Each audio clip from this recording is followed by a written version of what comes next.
Estamos trabalhando para criar um mundo onde o câncer não é apenas tratado, mas curado. Na MSD, somos movidos por uma visão compartilhada de oferecer aos pacientes mais maneiras de tratá-los, mais qualidade de vida, mais tempo. Trabalhamos todos os dias para transformar a maneira como combatemos a doença e garantir que nossas descobertas sejam acessíveis aos pacientes que mais precisam. É por isso que na MSD trabalhamos com urgência para colocar os pacientes em primeiro lugar. Vemos além dos limites científicos para dar grandes saltos adiante. Todos os dias, nossa equipe reúne uma profunda compreensão da genômica, biologia e sistema imunológico para ajudar a avançar na maneira como os pacientes são tratados. Sabemos que vencer o câncer não é uma missão isolada.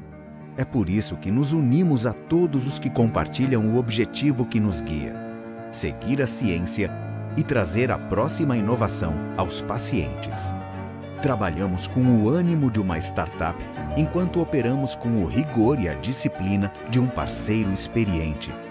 Porque enquanto houver médicos lutando para adicionar anos à vida de seus pacientes e um mundo onde os tratamentos não são acessíveis a todos, estaremos lá, trabalhando para oferecer mais e o mais cedo possível. Sabemos como é desafiador tentar mudar o curso dessa doença tão complexa. É por isso que não nos intimidamos e abraçamos um dos maiores desafios de saúde do mundo. Sempre há mais a fazer, porque todos estão esperando. É por isso que inventamos. Para a vida.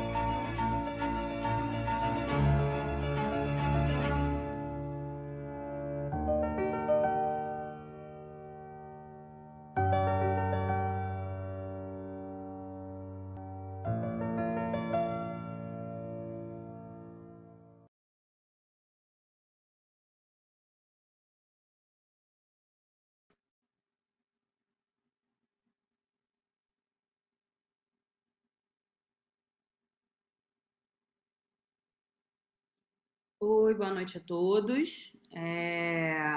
Estamos aqui para esse evento, nessa reunião integrada do Board de Câncer de Mama, entre Rio, São Paulo e as outras filiais aqui do Grupo Américas. Acho que hoje vai ser um evento bastante interessante, a gente vai conseguir discutir sobre câncer de mama, em especial em cenário de doença inicial. E a gente vai ter o prazer de assistir uma aula do Dr. Javier Cortez, né, bastante interessante sobre esse tema. Depois dessa aula, eu, Natália, vou apresentar um caso clínico. Depois disso, a gente vai convidar a doutora Letícia e a doutora Mariana. Doutora Letícia, médica aqui do Grupo Américas Rio de Janeiro, a doutora Mariana Monteiro, médica do Grupo Américas de São Paulo, para a gente debater um pouquinho sobre esse caso clínico, né? Então, e ao final da aula, a ideia é que a gente discuta um pouco entre a gente e que a gente também tire algumas dúvidas e converse um pouco com as pessoas que estão assistindo a aula através do chat. Então, espero que tenhamos bastantes dúvidas. Acho que é um tema ainda bastante palpitante, até por conta da recente aprovação, né, do Keynote 522 aqui no Brasil. Então, acho que a gente terá bastante coisa para discutir ao longo dessa aula. Então, a gente vai dar início à aula do Dr. Javier Cortez.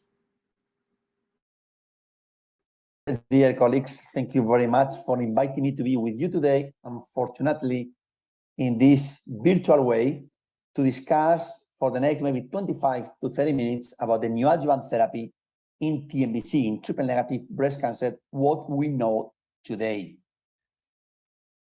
So these are basically my disclosures. And this is the outline about what we are going to talk today. Let me start with a very brief introduction. So triple-negative breast cancer is defined today based on the estrogen receptor, progesterone receptor, and HER2. So we define triple-negative when these three receptors or three biomarkers are negative, all of them. If any of them is positive, then we will in front of a HER2-positive disease or endocrine therapy or hormone receptor-positive tumor. It is true that now we know that HER2 low expressing tumors, which means that HER2 is not overexpressed, it is 1 plus or 2 plus, if it's negative, also might become to the triple negative breast cancer definition. But this is something that, for the purpose of this talk, does not apply today. So basically, a triple negative breast cancer is, from a biological perspective, a very heterogeneous disease. We can see here that, at least according to 2 different genomic platforms, we observe different outcomes. According to the PAN50 based analysis, luminal-like tumors could have better prognosis than basal-like. And for example, regarding the Nashville based analysis, also we can define at least 4 different triple negative breast cancer subtypes: luminal androgen receptor, which seems to be the best prognostic triple negative breast cancer, and also mesenchymal-like, basal-like immune suppressed or immune competent subtypes. From the histological point of view, also triple negative breast cancer is a very heterogeneous disease. We all have in the clinic patients with extremely good prognosis, maybe those patients with apocrine tumors, with adenoid kystic tumors, some patients with metaplastic but very low grade risk, and we have the other way around, patients which are the great majority of triple negative breast cancer patients with basal ductal or lobular carcinoma, which are high grade, sometimes pleomorphic, and these patients do have a very bad prognosis. So which are the goals of neoadjuvant therapy? We have different opportunities when we discuss with the patient to start with upfront chemotherapeutic-based strategy. But it is true that, in my opinion, the most important reason today for going into the neoadjuvant setting is because we can improve disease-free survival and or overall survival when we use the pathological response to tailor subsequent treatment in individual patients. And you all know the data of the CREATE. In brief, there was a randomized phase 3 study in HER2-negative disease, both triple-negative and hormone receptor-positive tumors, to receive a standard of care or standard of care plus capecitabine in those patients who did not achieve pathological complete remission after neoadjuvant therapy or did have node-positive disease. And here we have the analysis in those patients with triple-negative breast cancer. We can observe that those patients who receive capecitabine did have much better outcomes, disease-free survival and overall survival, compared with those patients who did not receive CAPE. And based on this trial, I think that we all agree that adjuvant CAPE after non-pathological complete remission is a good standard of care based on the toxicity profile and also the cost of this drug. What is very clear is that for those patients with triple-negative breast cancer, as well as HER2, that achieve pathological complete remission after neoadjuvant chemotherapy, the overall prognosis is much better compared with the prognosis for those patients who did not achieve pathological complete remission. You can see here, for example, that the 5-year event-free survival is about 90% for patients who achieve pathological complete response and less than 60% for those patients who did not achieve pathological complete response. So do we have any biomarkers that can help us to see who are or who have more possibilities to achieve a PCR?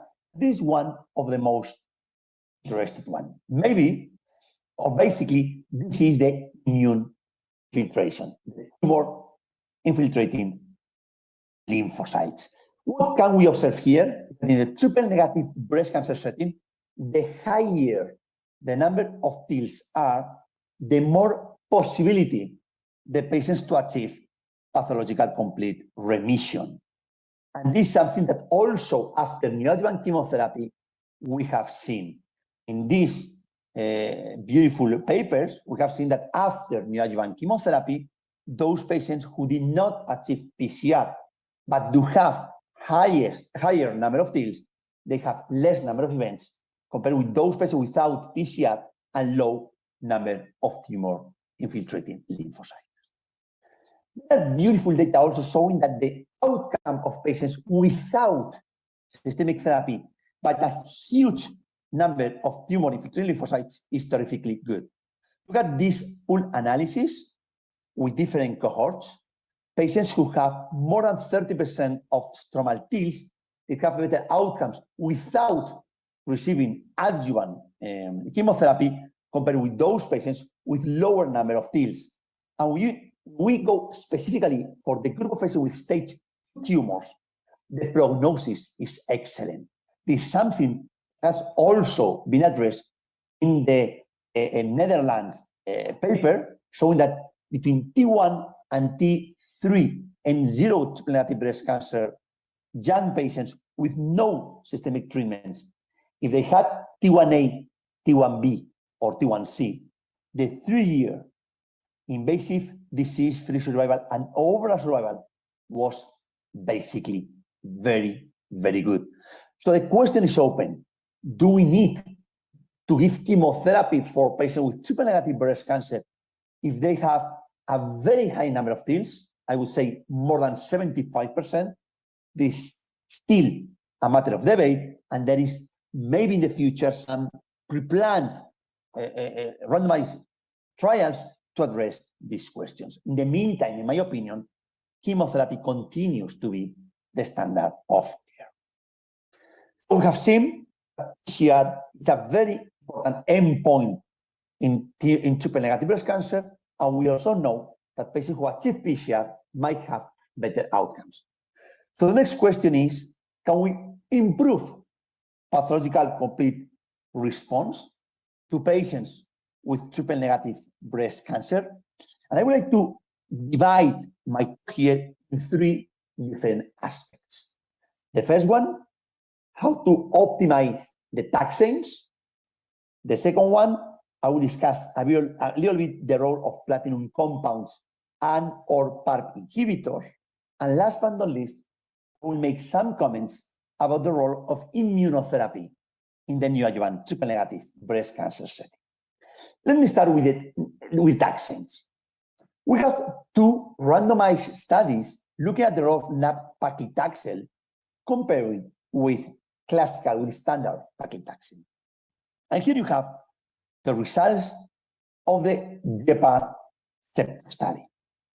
Basically, they compare classical paclitaxel plus anthracyclines and so on, or nab-paclitaxel instead of paclitaxel. So look at the results of this study. All comers, those patients who received nab-paclitaxel did have a pathological complete remission in the range of 38% compared with 29% for those patients who received standard paclitaxel. However, and of great interest, in the group of patients with triple-negative breast cancer, 275 patients, the improvement in pathological complete response was terrific, from 26% to 48%. It was more impressive that this benefit also translated into an improvement in disease-free survival. Here you can see that the hazard ratio was 0.66 and the p-value 0.06. It is true that this failed to demonstrate a statistical significant improvement, but we should consider here the hazard ratio at a small number of patients. In my opinion, these 2 concepts, PCR together with disease-free survival, is good enough to support the use of this cheap drug. This is the second study, in a study. Basically, they compare nab-paclitaxel and paclitaxel, but here, paclitaxel was given 3 weeks on, 4 weeks off, 3 weeks on, 1 week off, in a 4-week regimen. This is something that is not in standard of care in the neoadjuvant setting, maybe in the metastatic disease. Or we compare with the same regimen with nab-paclitaxel. Again, it's not a standard regimen for nab-paclitaxel. Nevertheless, PCR was basically identical, about 18.6% with paclitaxel, 22.5% with nab-paclitaxel. when we looked at the group of patients with triple-negative breast cancer, there was a 4% absolute increase, but the odds ratio was only 0.85. So when we put also this data into the context of platinum-based approaches, and we have to compare the role of platinum compounds, I will make some comments in the future.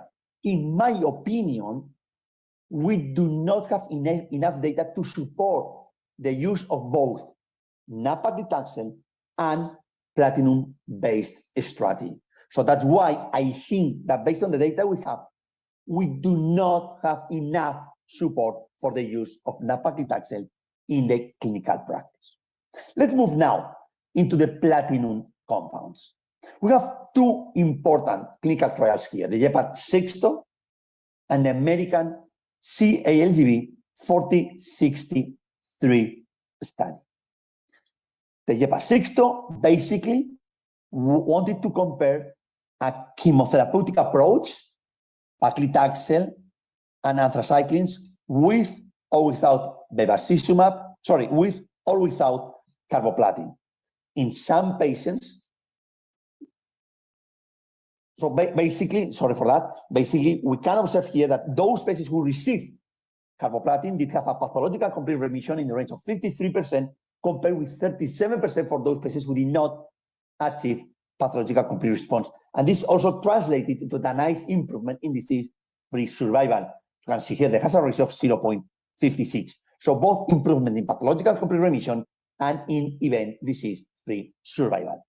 Now let's analyze the American trial. In this trial, we analyzed two aspects. One of them, the use of platinum compounds, and second, the use of bevacizumab. We can observe here that when we compare carboplatin yes, carboplatin no, pathological complete response was once again increased from 41 to 54%, but we did not observe a translation in the event-free survival advantage. Again, we should consider here that some of these patients received and some of these patients did not receive bevacizumab. So this was not a pure a trial to address the role of platinum compounds. Another important aspect from the GEPAR-6, when they analyzed patients who did have germline BRCA mutation or they were germline BRCA wild type. What they observed here is that there were not increased efficacy from the germline BRCA mutations, maybe for two reasons. The first one, the number of patients was small. And second, these patients also were very sensitive to anthracycline-based therapy. So maybe if we have a group of patients that might benefit more, is the group of patients with germline BRCA wild-type mutations, which are less sensitive to anthracyclines, but we have an increase in the activity when we added compound. What about PARP inhibitors? So basically, the I-SPY 2 trial wanted to look at the difference between paclitaxel followed by anthracyclines or paclitaxel plus deliparib plus carboplatin followed by anthracyclines. We observe here that the possibility for the triple combination to be superior to paclitaxel was very, very impressive. Based on this I-SPY 2 trial, the blockade was launched. The trial wanted to address two questions. The first one, the role of platinum compounds, and second, the role of PARP inhibitors. And you can see here two important things. First, patients who received platinum-based therapy improved clearly pathological complete remission and once again, event-free survival. And second, in the presence of platinum compounds, deliparib does not add significant benefit.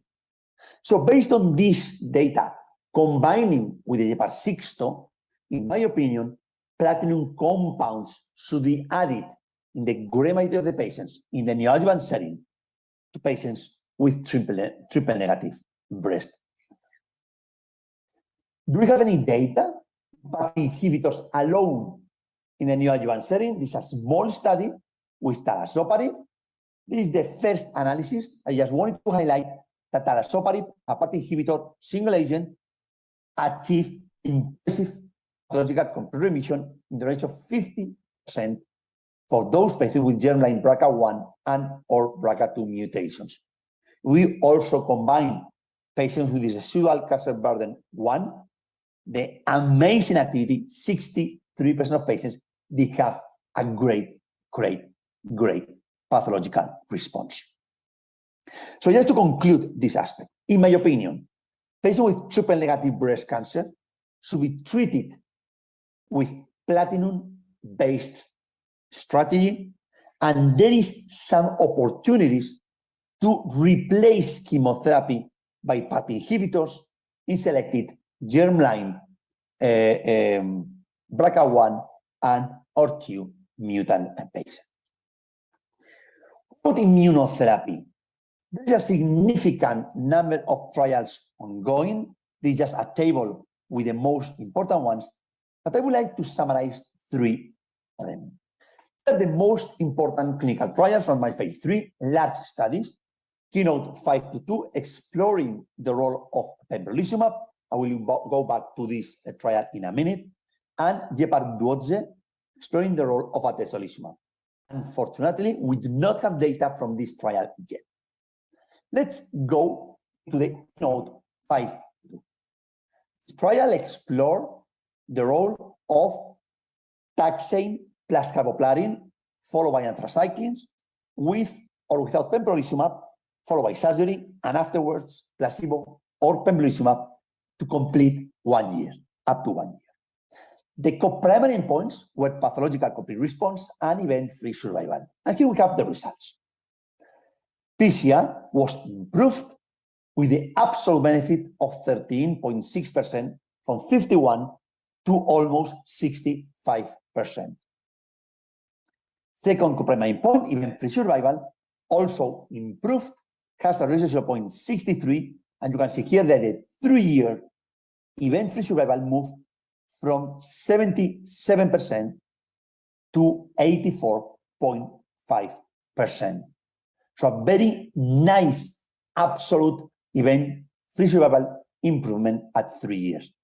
Based on this data, pembrolizumab has been approved by the regulatory authorities to treat patients with stage 2 or stage 3 triple-negative breast cancer. Regarding adverse events, they were very similar, but immune-related adverse events, as expected, were increased when pembrolizumab was combined with chemotherapy. Grade 3-5 events were 15% compared with 2%. When we analyzed those patients who achieved PCR or not after chemo plus pembrolizumab, we observed 2 key things. The first one, that patients who achieved PCR and continue with pembrolizumab did have great outcomes. Also, those patients who achieved PCR and did not continue, did not receive pembrolizumab at any time, did have a very good long-term outcomes, 92.5% and 94.4%. 2% more increased when pembrolizumab was added. And patients with non-PCR, there were significant differences for those patients who had received and continue to receive pembrolizumab. Implications from KEYNOTE-522. The presence of PCR benefit predict long-term outcomes, and the absence of PCR benefit does not rule out substantial benefit from pembrolizumab. What we can observe here is that patients who received pembrolizumab compared with placebo did have more RCB2 and less RCB2 and RCB3, which is a key aspect that might highlight also the prognosis of these patients. Let's move now to IMpassion131. And here you can see that it was a not so large randomized study, but the primary endpoint was basically a progression, a pathological response. You can observe here the results, 0.044, absolute improvement, 16.5%, moving from 41% to 57.6%. Very similar data compared with pembrolizumab. Event-free survival, so beautiful hazard ratio, 0.76 but note that the number of patients here was very, very limited. Regarding the number of adverse events, again, it was not so different compared with those patients who did not receive atezolizumab, but of course, regarding immune related or immune adverse events were higher in those patients who received immunotherapy plus chemotherapy. Last but not least, some data about this small study with durvalumab. Durvalumab was combined with chemotherapy only in the neoadjuvant setting, and you can see once again that it was an increased pathological complete response, but here it was not statistically significant, 44 compared with 53%. However, and of great interest, there was a significant increase in event-free survival. You can see here that the p-value was 0.03. So the key aspect from all these trials is, first, I think it's quite clear that we should combine, if possible, immunotherapy plus chemotherapy for this group of patients. And second, for those patients who achieve PCR, should we continue with immunotherapy after surgery? This is an open question, and I think this is a good question to be answered by academia. So, for those patients who achieve PCR, is there any role to continue with adjuvant therapy in triple-negative breast cancer in 2020? I'm talking about chemotherapy. There is a very nice analysis presented by Earl Spring at San Antonio Breast Cancer Symposium in 2018. And we show that patients who achieved PCR and continue with chemotherapy did not have any benefit compared with those patients who achieved PCR and did not continue with a chemotherapy. So today, independently of the treatment the patient received, if we achieve PCR, there are no data to support to continue with chemotherapy afterwards. Clearly, this does not apply for immunotherapy. What are the take-home messages I would like to give, in my opinion? So yesterday, for patients with stage 1 and stage 2 triple-negative breast cancer, we were thinking about going for surgery, followed by chemotherapy with or without radiation therapy. We have clearly changed the framework for these patients, and I would suggest that going into the neoadjuvant treatment for the great majority of our patients should be mandatory. After surgery, if patients achieve PCR, we should continue with just follow-up observation. If residual disease, I would consider capecitabine, or of course, including these patients into clinical trials. But for patients with stage 2 and stage 3, I think that immunotherapy plus chemotherapy should be the preferred option if available, unless contraindicated, of course, followed by surgery. In those patients who achieve PCR, my recommendation is to continue with immunotherapy. In patients who did not achieve PCR, patients who have a residual disease, I think that the standard of care continue with immunotherapy, and I would consider adding capecitabine. It is true that for those patients with germline BRCA mutations, I would consider olaparib based on the Olympia study. But combining immunotherapy plus olaparib is something that has not been properly addressed in prospective clinical trials in the early breast cancer setting. Nevertheless, patients with residual disease, in my opinion, should be, if possible, discussed to be entered in clinical trials. So here's the last message I would give. Always with stage 2, stage 3, consider neoadjuvant. In stage 1, for those patients with tumors higher than 1 centimeter, I also would like to consider chemotherapy in the neoadjuvant setting to discuss the possibility to administer capecitabine if non-PCR. I would like to stop here, and thank you very much again.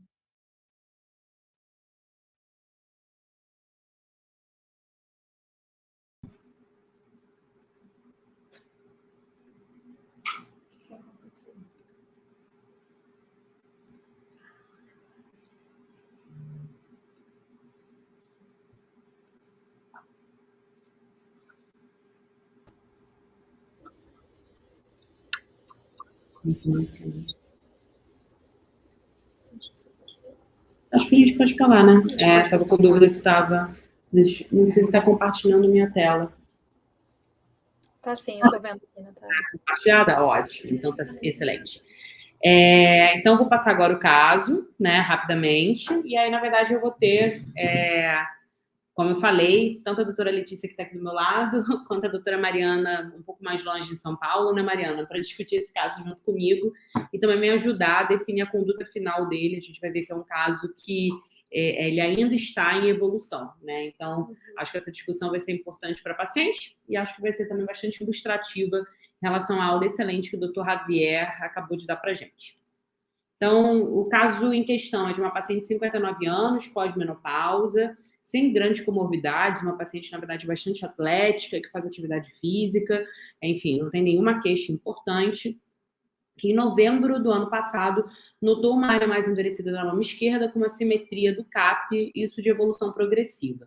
É uma paciente que previamente fazia mamografias de forma habitual, ela fazia mamografia anual, tinha uma mamografia de maio que era absolutamente normal, mas, enfim, nesse intervalo, né, entre mamografias, ela notou uma alteração ali na mama e, por conta disso, ela procurou o ginecologista dela, que solicitou um novo ultrassom, além de uma nova mamografia.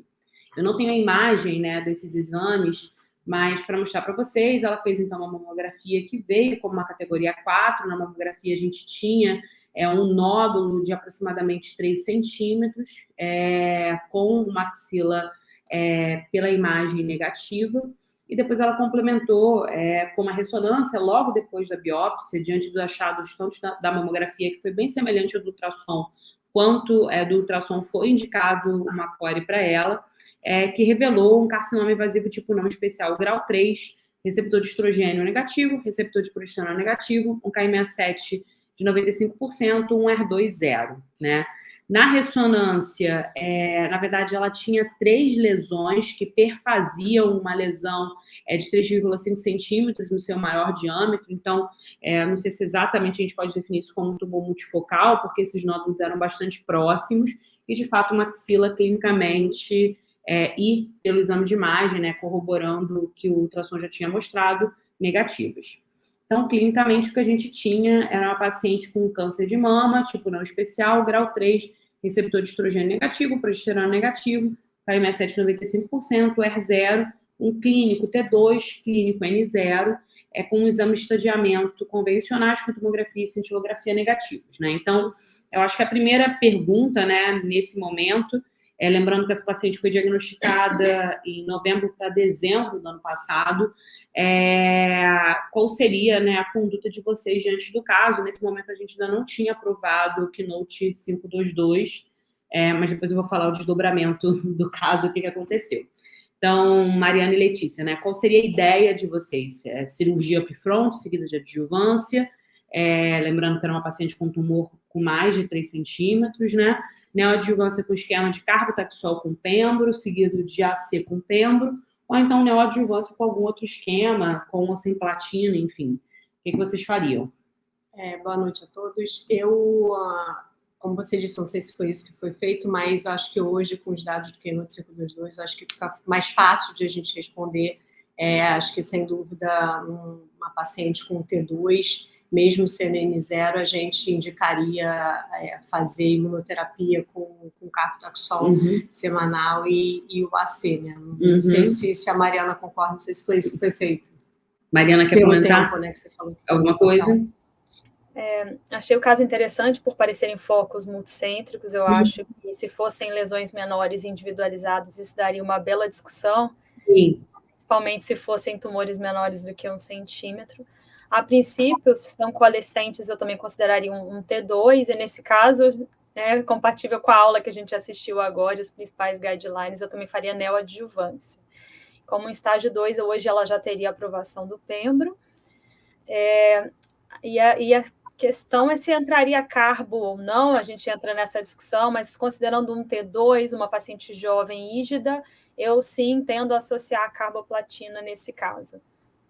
Em relação a essa questão desse tumor, né, que fiquei em dúvida se ela tinha, na verdade, 3 tumores multicêntricos, ou se era é uma única lesão. Eu conversei com o radiologista e a gente acabou entendendo que era uma única lesão, né, por conta da distância entre as lesões, enfim. Então, por isso que o meu estadiamento clínico foi um CT2, né, e não um CT1C, né, entendendo que a maior lesão dela era de 1,8 centímetros. Mas eu acho que se fosse um tumor multicêntrico, de fato, seria uma discussão interessante, porque ela teria um T1C, né, de mama, né? Já que perguntou isso, e aí, o que a eu gente provavelmente faria? faria neoadjuvância com pembro, para ela tentaria negociar. Se fosse entre 1 e 2 centímetros, acho que o paciente jovem, acho que valeria a pena tentar. Ainda mais nessa situação de tumores multicêntricos, né? Então, assim, óbvio que a gente sabe que a gente não soma tamanhos, né? Que esse paciente continua sendo um T1C, mas eu, muito provavelmente, com tumor acima de 1 centímetro, eu tentaria. Não sei se conseguiria aprovação, mas eu tentaria. E você, Mari? Não, sem dúvida. Eu tô pensando aqui que eu conversaria também com o mastologista para clipar, né? Esse nódulo, se possível, né? Porque tem grande chance de ter resposta patológica completa, se isso não mudaria a conduta cirúrgica depois. Essa paciente, ela foi clipada, né? Então, no momento da biópsia, ela foi clipada. Como a gente vai ver mais para frente, isso acabou não mudando a conduta cirúrgica, mas inicialmente ela foi clipada. Então, o que eu conversei com essa paciente, ela era uma paciente muito esclarecida, então ela já tinha lido sobre imunoterapia no contexto de tratamento de câncer de mama triplo negativo, e na verdade o que a gente propôs para ela foi judicialização do pembro naquele contexto. A gente ainda não tinha aprovação do pembrolizumab no contexto de neoadjuvância, e nesse contexto ela teve acesso, né? E a gente fez, então, carbotaxol com pembro, né, carbotaxol semanal com pembro, e a gente fez o AC a cada 21 com pembrolizumab, e aí depois até quero discutir essa questão de a cada 21 a dose dense com vocês. Foi solicitado, no momento que a gente começou a neoadjuvância, também um teste genético, tendo em vista ser uma paciente com câncer de mama triplo negativo, e que, na verdade, revelou uma mutação patogênica em BRCA2, né? Então, isso ocorreu ao longo do tratamento dela neoadjuvante. A gente já tinha começado o carbotaxol, e aí, de fato, a gente teve esse resultado de um BRCA2 mutado, né? Clinicamente, ela teve uma resposta excelente ao tratamento, né? Então, ela teve uma resposta clínica completa, com toxicidades manejáveis, né? Ela teve muita alteração de unha, onicoricose, mas, tirando isso, ela teve uma boa tolerância, e ela chegou a fazer uma ressonância pós-quimioterapia neoadjuvante que mostrava uma resposta completa por imagem, né? A informação do BRCA2 mudaria alguma coisa para vocês em relação à platina? Acho que, assim, é uma questão do brightness e do Geparcix, essa questão de platina e BRCA, mas para vocês mudaria alguma coisa? Quer falar, Mari? Não mudaria a princípio, não acho que a gente deve guiar a carboplatina baseada na mutação de BRCA, mas a gente sabe que não é fácil manter carbo e taxol durante todo o esquema. Eu acho que quando a gente faz o carbo e taxol no começo, como é proposto pelo Keynote 522, as coisas ficam mais simples. Porque quando a gente faz o antracíclico primeiro, eu tenho a impressão de que no final a mielotoxicidade é muito maior. Mas, de fato, é uma paciente que, se começasse a apresentar neutropenia ou tivesse muita toxicidade pela carboplatina, eu suspenderia com mais tranquilidade do que quem não tem a mutação de BRCA. Eu acho que a gente tende a colocar a platina naqueles pacientes que a gente quer ver uma resposta maior. A gente sabe que isso está associado à sobrevida. Então, mas esse é um ponto importante da questão da ordem que a gente termina fazendo a quimioterapia. E justamente, se você faz a antracíclico antes e você tem uma piora um paciente fica mais imunocomprometido, a gente fica, nesse caso, um pouco mais confortável de tirar a platina, mas se não fosse, a gente ia ficar angustiado, porque a gente sabe que termina trazendo uma resposta mais importante. Eu sou fã de platina, mesmo antes da questão do Keynote, eu tinha uma tendência a incluir platina para esses pacientes com câncer de mama triplo negativo. Eu concordo muito com a Mariana. Acho que quando você começa com o antracíclico e depois faz o carbotaxol, é bem mais difícil do que quando a gente faz o inverso. Esses pacientes, eles já chegam na fase do carbotaxol com muita toxicidade acumulada. O AC a gente sabe que não é um esquema exatamente fácil. E aí, enfim, a minha impressão é que a tolerância é um pouco pior, de fato, né?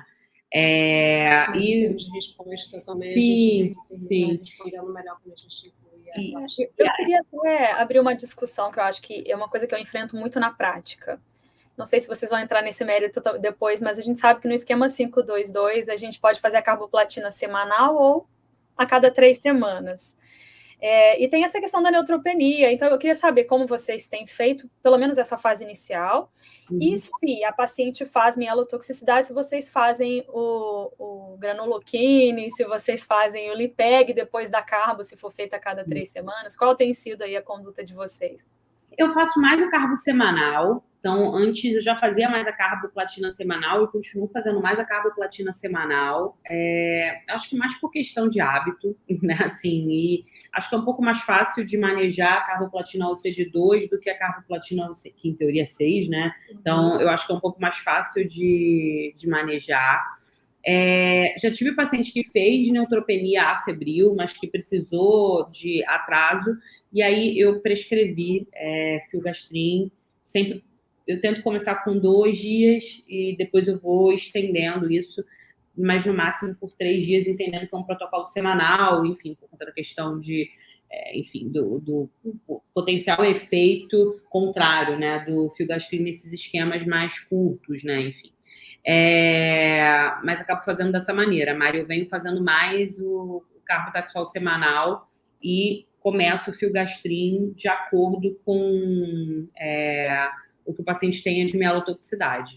Acho que uma questão importante, que já que você falou dessa questão de químio, do tratamento junto com o pembro, em relação à dose dense, né? Porque no estudo ele não coloca dose dense, ele coloca a cada 3 semanas, até para ficar mais confortável e o ajuste sincronizado do tratamento a cada 3 semanas.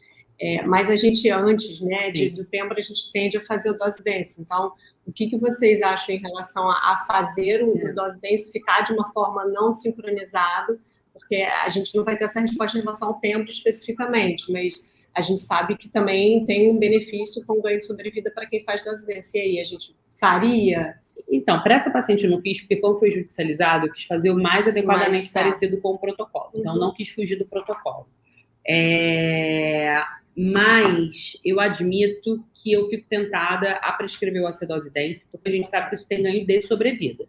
Então, assim, é algo que tem ganho de sobrevida. Não foi estudado dose dense no contexto de imunoterapia, mas me incomoda um pouco a gente não oferecer o tratamento dose dense. E pensando que a gente começa com o carbotaxol semanal, na verdade a gente só teria 2 descompassos, né? Porque no primeiro dia do AC a gente faria o pembro junto, depois a gente faria o AC a cada 15 dias, o pembro seria na semana seguinte, então a gente encurta um pouco essa questão dos descompassos. Eu acho que dificilmente a gente pega no cenário privado uma paciente que de fato vai ter algum problema em ir uma vez a mais para fazer o tratamento. Assim. Então, obviamente, a gente tem que individualizar, tem que ver pessoa para pessoa, conversar com o paciente, mas eu acho que dificilmente a gente pegaria isso e eu acho que eu tenderia a oferecer o dose dense. Recentemente eu pedi para uma paciente e eu pedi, na verdade, já está até fazendo, mas eu pedi o tratamento também com AC a cada 21 dias, mais por conta de questão de autorização de plano, porque eu fiquei um pouco temerosa se isso impactaria de alguma maneira em uma questão burocrática, né? Porque obviamente você está fugindo do protocolo. Mas eu também já admito que eles vieram recentemente discutir o caso comigo e eu estimulei a pessoa a tentar fazer dose dense e me contar se conseguiu.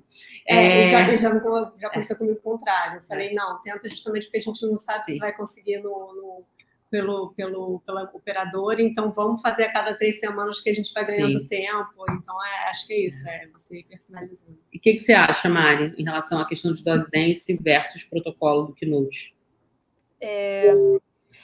Até antes de eu responder, eu queria até convidar o pessoal para mandar perguntas ou até comentários pelo chat, né? Infelizmente, pelo tamanho do evento, a gente não poderia estar todo mundo aqui discutindo com a gente esse tema tão legal. Mas eu acho que... Eu entendo, assim, acho que tem benefício de sobrevida, o descompasso são 2 vindas, principalmente quando a gente tem o OBI, né? Porque a gente sabe que o dose dense inclui uma injeção de filgrastim, né, de Lipeg, filgrastim, de Neolastin no dia seguinte. que muitas vezes isso não pode ser entregue para o paciente, né, fazer em casa. Então, seria nos centros em que não é possível, o paciente teria que vir ainda no dia seguinte para fazer a injeção.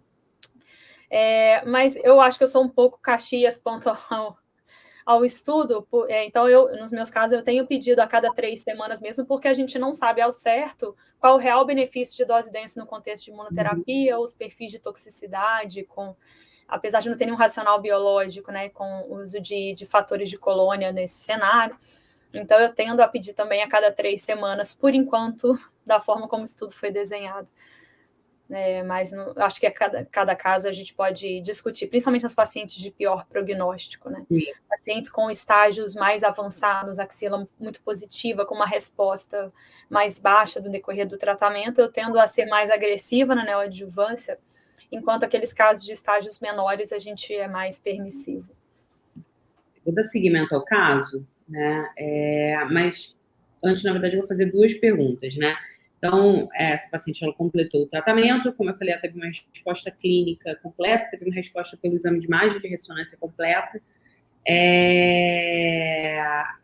mas, às vezes, mesmo assim, a gente opera essa paciente, ela não teve resposta patológica completa, né?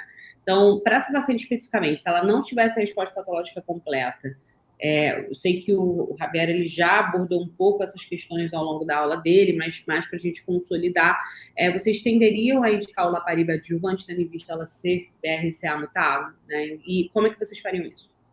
Eu tenderia, considerando que ela não foi a resposta patológica completa, com BRCA mutado, eu tenderia a oferecer o olaparib. Eu acho que, assim, a gente, na verdade, tecnicamente, a gente, pelo estudo Keynote 522, a gente manteria também o pembrolizumab, e aí a gente não vai ter uma resposta certa se a gente vai fazer o pembrolizumab associado ao olaparib. Não existe nenhum estudo em relação a isso mostrando eficácia, né? Então, a gente não tem essa resposta em relação à eficácia, mas a gente tem algumas respostas em relação à combinação. Alguns estudos mostrando que você consegue fazer a imunoterapia com o inibidor de PARP sem grandes combinações, sobreposições, vamos dizer assim, de eventos adversos. Então, como é uma paciente jovem, eu tenderia, nesse caso, aí, considerando doença residual, eu tenderia a tentar pembrolizumab e o olaparib. E se em algum momento tiver uma toxicidade, né, que a gente tenha que suspender, aí eu tenderia a manter, tirar o pembro e fazer o olaparib, o fatiana simultânea. Isso seria independente do RCB? Mesmo que ela tivesse um RCB1? Então, se ela tivesse o RCB1, eu tenderia a fazer os dois, mesma coisa. Eu acho que eu só... Mesmo... Pelo fato de ela ser mutada, eu tenderia a priorizar o olaparib, mesmo independente do RCB. E você, Mário? Concordo que tem o mundo real e o mundo ideal, né?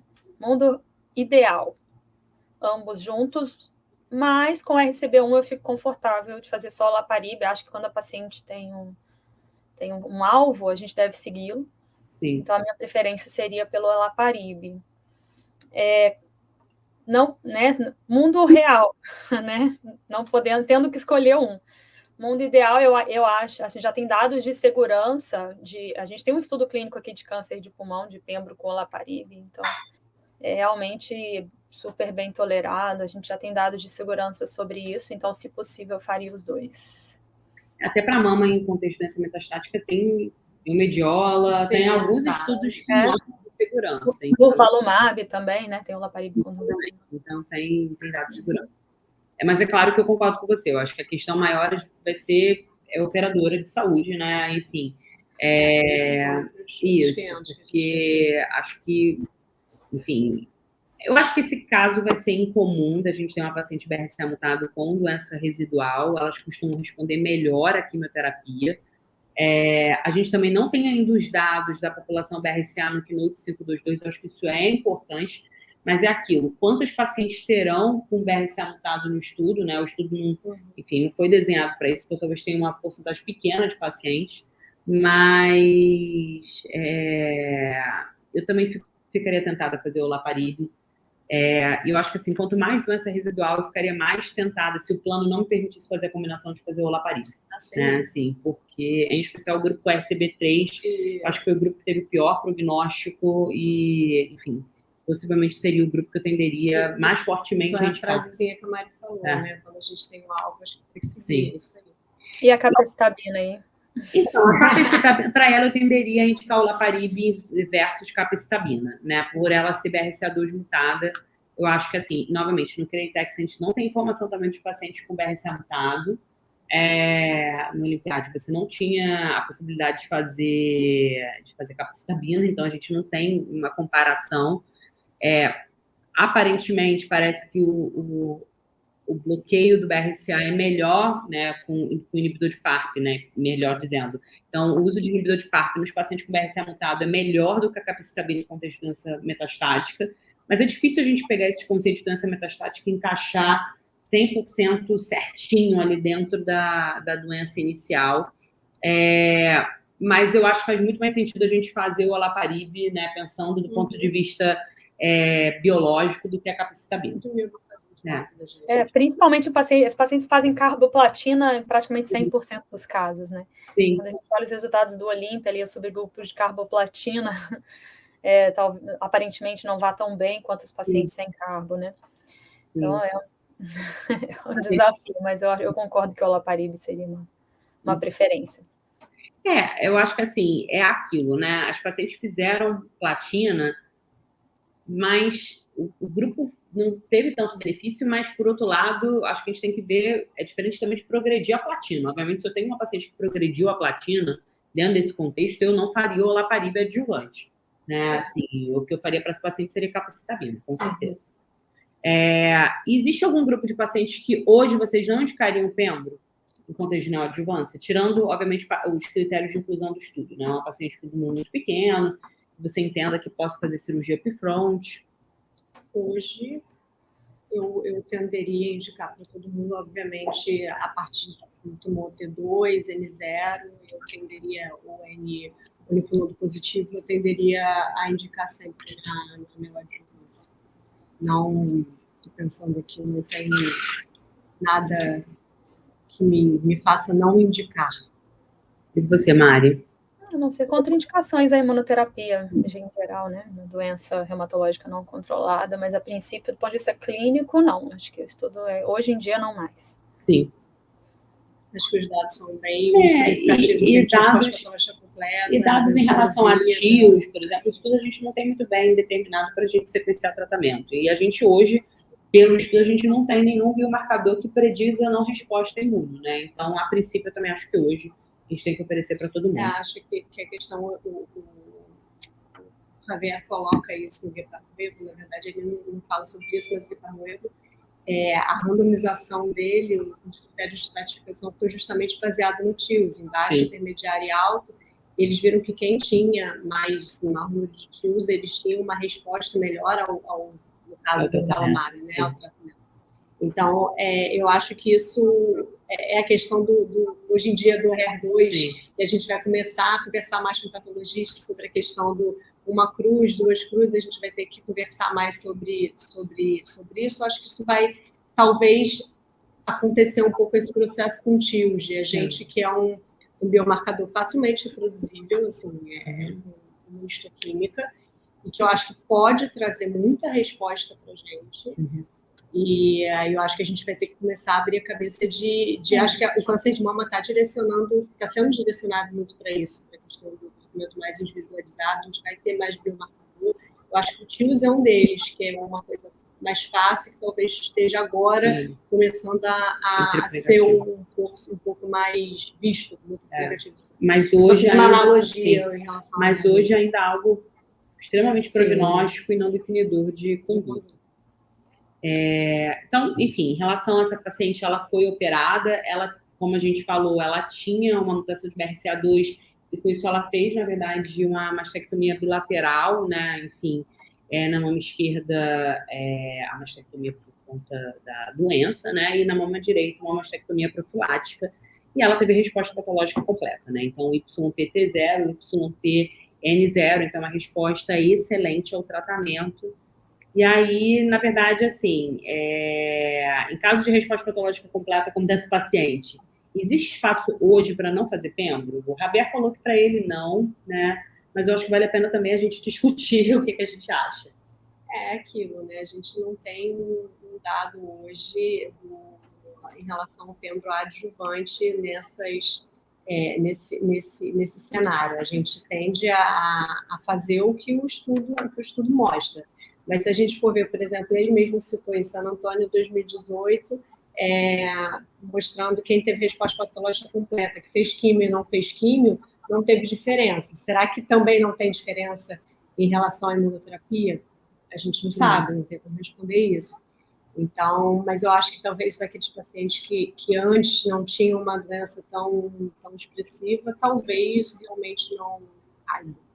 E a própria análise subgrupo do estudo do Keynote 522 que foi apresentado na ASCO agora, quando a gente via os pacientes que tiveram resposta patológica completa, a sobrevida foi muito semelhante entre aqueles pacientes que fizeram a imunoterapia, né? Então, acima de 90%, acho que 94% do grupo que fez pembro, 92% e alguma coisa para o grupo que não fez pembro. De 2 a 3%. Então, que, enfim, o estudo não foi powered para isso, mas que não teve diferença clínica, né? Então, a gente tem outros estudos, enfim... O próprio Gepanuevo também, ele não usou o Valmar na adjuvância. Exatamente. Então, mas eu acho que hoje, enfim, vou ver o que você acha, Mari.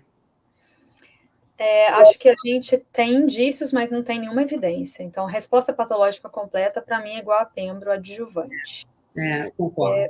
Vale reiterar, porque a gente falou bastante sobre a resposta patológica incompleta. A gente falou bastante ali sobre o olaparib, mas eu acho que vale a gente ressaltar, igual aquele gráfico lá de resposta patológica completa que o Javier mostrou, pacientes que não têm resposta patológica completa se beneficiam sim, né? A gente vê que a sobrevida livre de recorrência foi muito melhor em pacientes que fizeram pembro, mesmo na ausência de resposta patológica completa. E além dele aumentar a resposta patológica completa, ele aumenta a incidência de RCB menor. Então, é muito importante que a gente mantenha esse uso. E não foi citada a apresentação da ASCO, né, que estratifica entre os RCBs 1, 2 e 3, que é esse que a gente estava conversando, né? RCB 0, resposta patológica completa, e RCB 1, os pacientes vão muito bem, independente, mas aqueles que são RCB com mais doença residual são os pacientes que mais se beneficiam de pembro também, então a gente precisa considerar. Mas é aquela história, em relação à resposta patológica completa, a gente não tem evidência ainda para suspender no momento. Tem estudos em andamento sobre isso, acho que no futuro, em breve, a gente vai ter mais resposta, mas eu também acho que no momento a gente tem que fazer pembro, né? Então, muito provavelmente é o que eu vou fazer para essa paciente. Então, obrigada. Vamos ver se alguém tem alguma pergunta.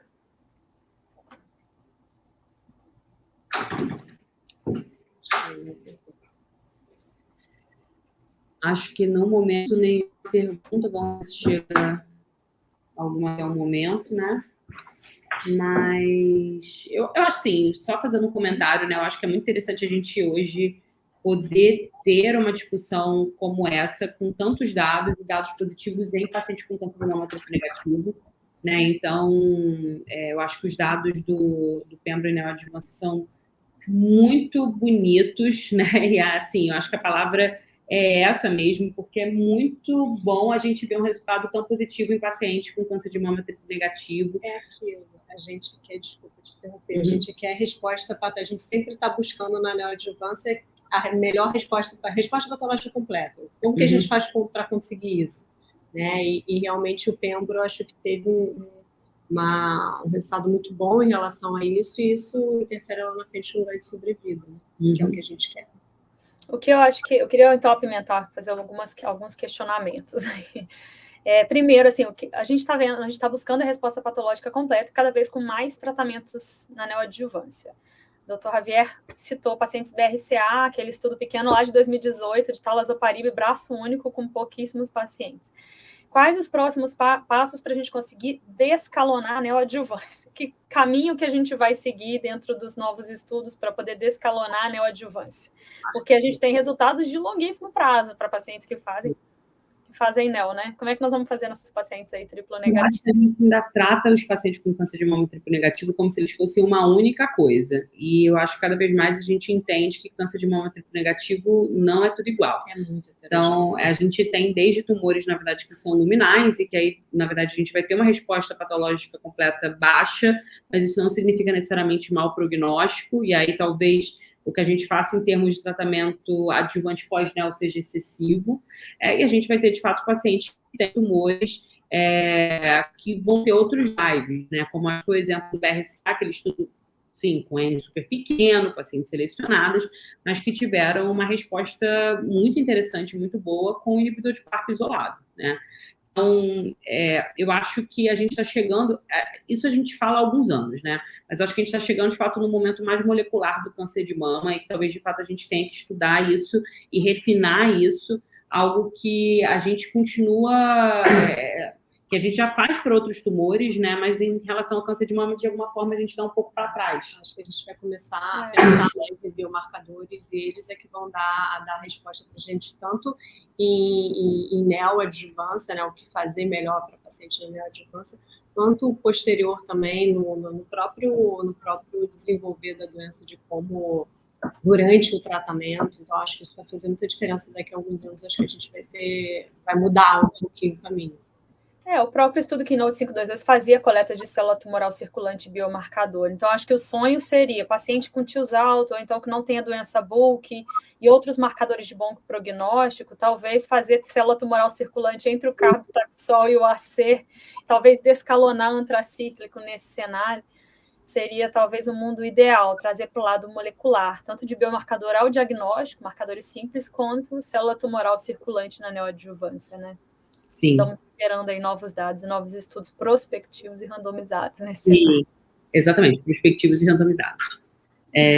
Para a gente definir melhor o papel de célula tumoral circulante, que eu acho que, assim como a avaliação molecular, e, enfim, já foi algo muito distante, hoje em dia, muito da realidade do oncologista, eu acho que célula tumoral circulante, muito breve, em termos de follow-up, segmento e avaliação, acho que vai fazer parte da nossa rotina, né? Então, acho que a gente tem que discutir nesse momento também como vai ficar a questão de custo disso tudo, né? Porque a gente está falando de pembro, a gente está falando de inibidor de PARP, a gente está falando de célula tumoral circulante, eu acho que isso é uma questão que é importante, mas eu acho que, sem dúvida, em muito breve a gente vai já ter esses dados, talvez mais consolidado, o papel de células tumorais circulantes no follow-up e na avaliação desses pacientes. E a outra questão é para pacientes PDL1 negativas, né, tumores mais frios. Uhum. Ainda é um desafio, né? Eu acho que o maior desafio, assim, em teoria no Keynote, o benefício foi independente, no Keynote 522, o benefício foi independente de PDL1, né? Uhum. E, de fato, assim, eu acho que o que a gente tem de dados é que esses tumores iniciais, eles são mais quentes do que tumores metastáticos, e são mais quentes do que tumores politratados, e o contexto, assim, eu acredito muito na NEL, e, de fato, eu acho que talvez no futuro a gente tenha dados que esse uso na adjuvância seja menos benéfico, porque quanto mais volume de células, de fato, você tem mais antígenos e maior é o benefício, né? Então, acho que a gente já tem alguns estudos pré-clínicos que mostram isso, que sugerem isso. Então, enfim, acho que isso tudo é interessante.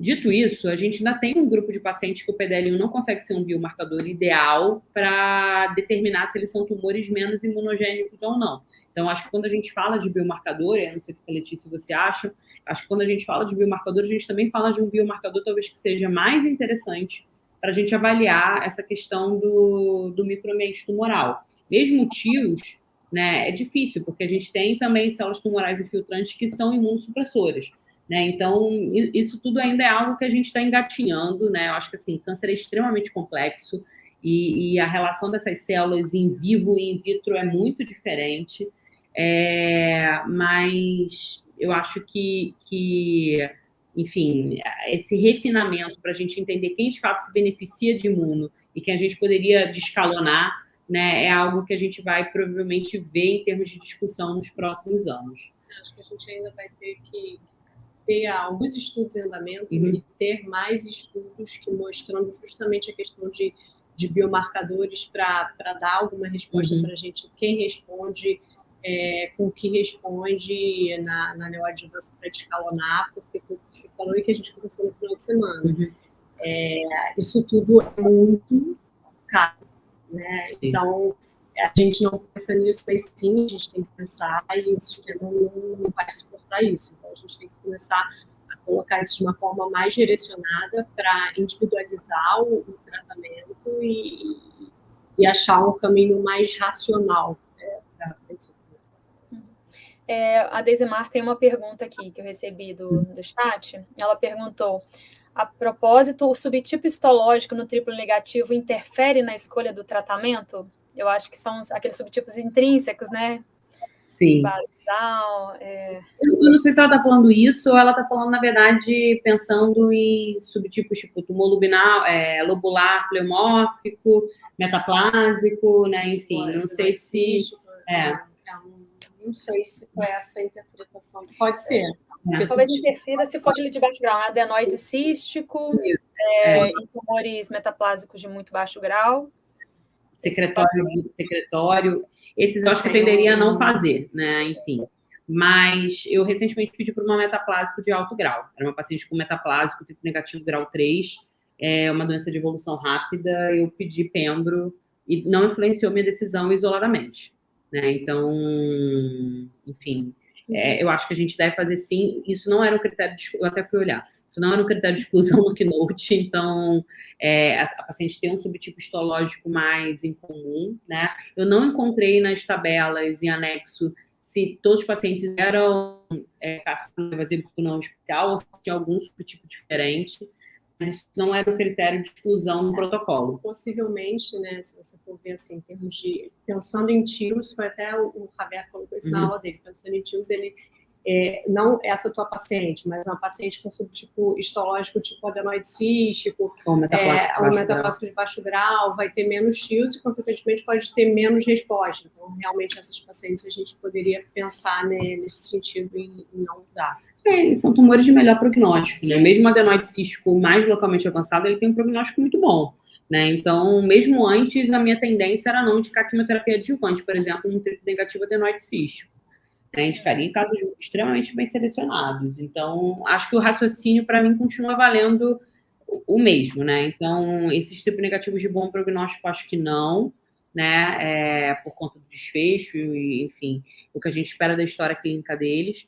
Mas eu acho que, assim, um carcinoma lobular triplo negativo, um carcinoma lobular pleomórfico ou metaplásico de alto grau, são doenças muito agressivas, que talvez tenham alguma diferença, assim, em relação ao carcinoma invasivo tipo não especial. A gente não consegue necessariamente imputar que vai ser o mesmo benefício, a mesma história natural de doença, mas a gente vem extrapolando dados de tratamento para esses pacientes há anos.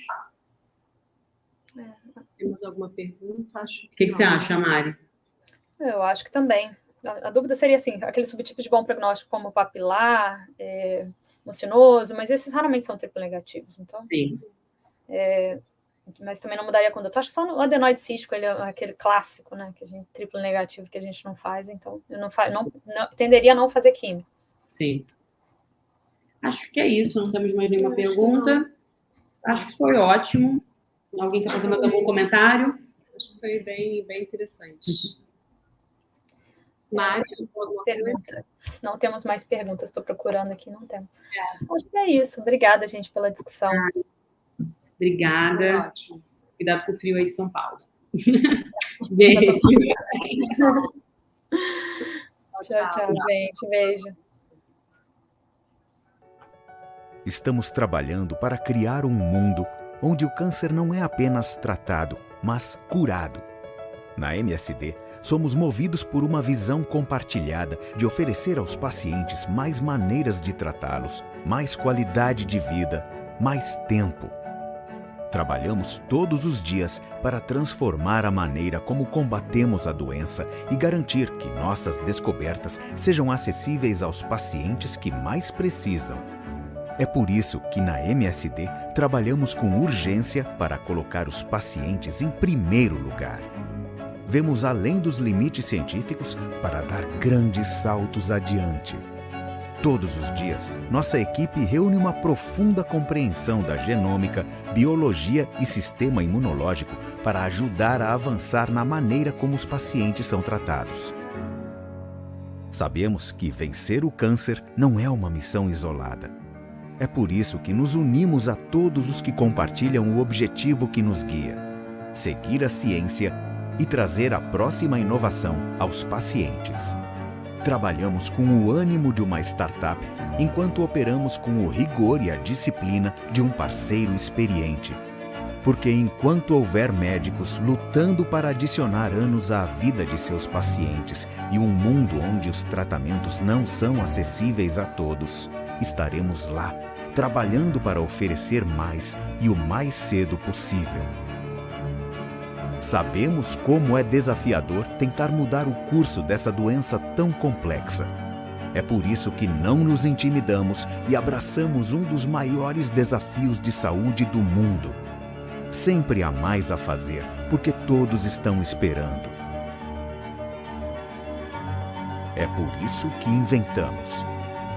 Para a vida.